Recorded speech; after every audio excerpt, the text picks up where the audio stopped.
जो व्यक्ति जेल में रह के चुनाव जीता, आप समझ सकते हैं कि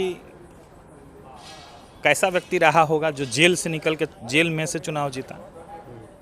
आज जो लोग उम्मीदवारी कर रहे हैं उनकी न सोच है, न उनका कोई विज़न है, न वो पढ़े लिखे हैं। कोई चीज़ सबसे बड़ी चीज़ है कि मेरे सामने कोई उम्मीदवार है भी नहीं जीरादेई में जदयू का जिसकी तुलना विवेक शुक्ला से हो। ये मेरा अहंकार नहीं है, जिसकी तुलना विवेक शुक्ला से हो, इसलिए कि वो कोई कुछ करने वाला नहीं है।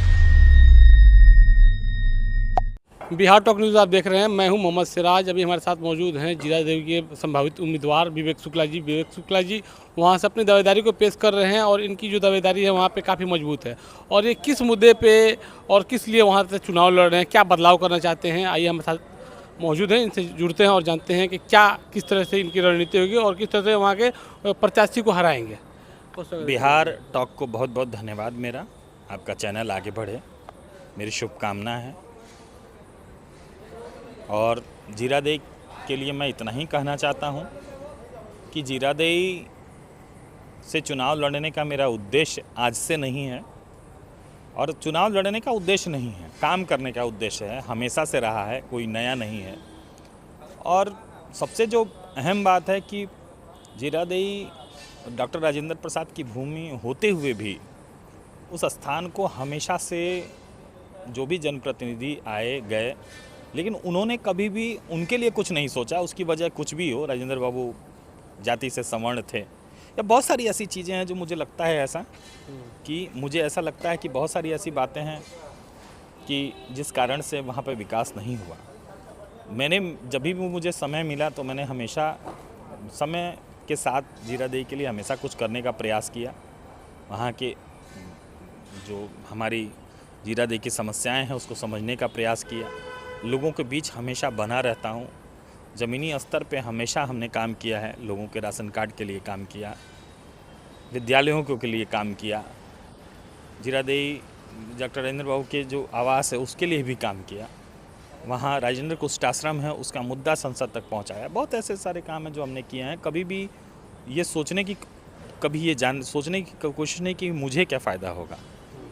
लेकिन कोई भी व्यक्ति जब तक किसी संवैधानिक पद पर नहीं बनता है तब तक वो कुछ कर नहीं पाता है। मुझे ऐसा लगता है, मैं पार्टी में मैं पद पर हूँ, मुझे जितना लगा मैंने करने का पूरा प्रयास किया। आज जो लोग उम्मीदवारी कर रहे हैं उनकी न सोच है, न उनका कोई विज़न है, न वो पढ़े लिखे हैं। वो सिर्फ धन के बल पर लाल पीले झंडों को दिखा करके और जनता को बेवकूफ़ बना के चुनाव जीतना चाहते हैं। तो मैं चाहता हूं, मैं बस इतना ही कहना चाहता हूं जीरादेई की जनता से कि अब बेवकूफ़ बनने का समय नहीं है। आप ऐसे जो ठग विद्या वाले लोग हैं इनसे सावधान हो जाइए। एक अच्छा जनप्रतिनिधि चुनिए जो जीरादेई के लिए कुछ सोचता हो, जिसके मन में जीरादेई के लिए संकल्प हो, विकल्प नहीं हो। वो जीरादेई का विकल्प नहीं हो, वो व्यक्ति जीरादेई जिसके मन में जीरादेई के लिए संकल्प हो, जो कुछ करना चाहता हो, कुछ बड़ा करना चाहता हो। तो मैंने हमेशा से मैं करता रहा हूँ। मुझे कभी ये सोचने का ये नहीं हुआ कि मुझे कुछ करना है, और मैं हमेशा करता रहा हूँ और जो भी चीज़ें मेरे संज्ञान में आई मैं उससे पीछे नहीं हटा। विवेक जी, देखने को मिल रहा है कई एक पार्टियां वहाँ से दावेदारी कर रही है, जैसे जनसुराज भी हुआ और CPIM के तभी वर्तमान में है ही, और भी कई एक पार्टियां हैं वहाँ पे, कई एक नेता हैं जो कह रहे हैं कि हम इसको सुंदर और बेहतरीन जीरादेई विधानसभा बनाना चाहते हैं। देखिए, CPIM हो या कोई भी हो, जो लोग सुंदर बनाए वो तो जनता देख रही है, इतने दिन से देख रही है कि क्या लोग सुंदर बनाए हैं। कोई नया बात तो है नहीं, ये तो पुरानी बात हो गई। और अगर जिसको कुछ करना होता है वो करके दिखा देता है, वो कहता नहीं है। हम जब राजेंद्र कुष्ठाश्रम का मुद्दा जब संसद में उठवाने गए थे तो मेरी सोच ये नहीं थी कि मुझे इससे कोई फ़ायदा होगा। मेरी ये सोच ये थी कि जो कुष्ठाश्रम में जो लोग हैं उनको किस तरह से सेट किया जाए। उसमें ऑलमोस्ट 200 लोग काम करते हैं, उनको पैसा कैसे मिले वापस, वहाँ पे क्या हो नहीं हो, बहुत सारी ऐसी चीज़ें हैं जिनके बारे में हम हमेशा सोचते रहे और लगे रहे और कुछ न कुछ करने का प्रयास हमेशा करते रहे। तो ये सबसे बड़ी अहम चीज़ है कि आज के समय में वर्तमान जो स्थिति है, जीरादेई की जनता, नौतन, मैरवा और जीरादेई तीनों प्रखंड के लोग जन आशीर्वाद मुझे दे रहे हैं। जो आशीर्वाद यात्रा 10 फरवरी से हमने शुरू की थी, लगातार चल रही है हमारे 3300 पंचायत में।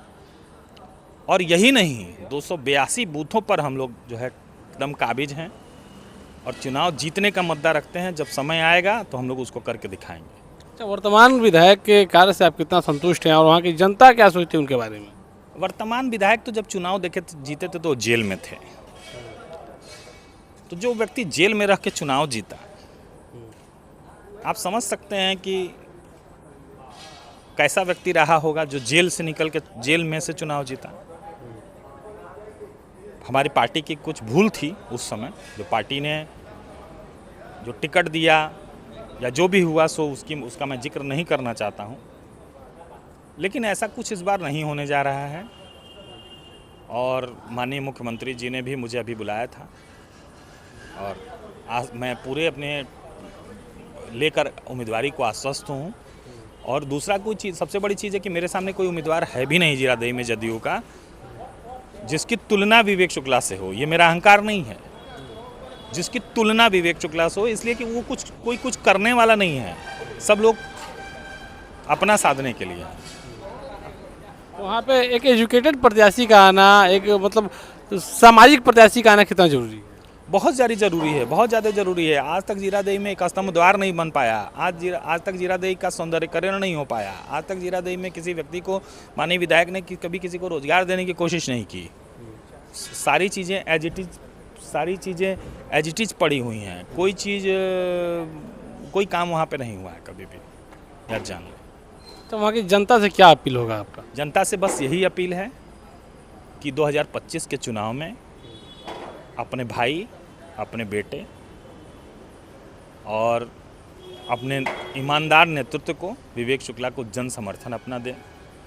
ये आज के समय में सबसे ज़्यादा ज़रूरी है, अपना जन समर्थन दें, क्योंकि एक सही व्यक्ति ही राज्य का, देश का, जिले का, विधानसभा का विकास कर सकता है।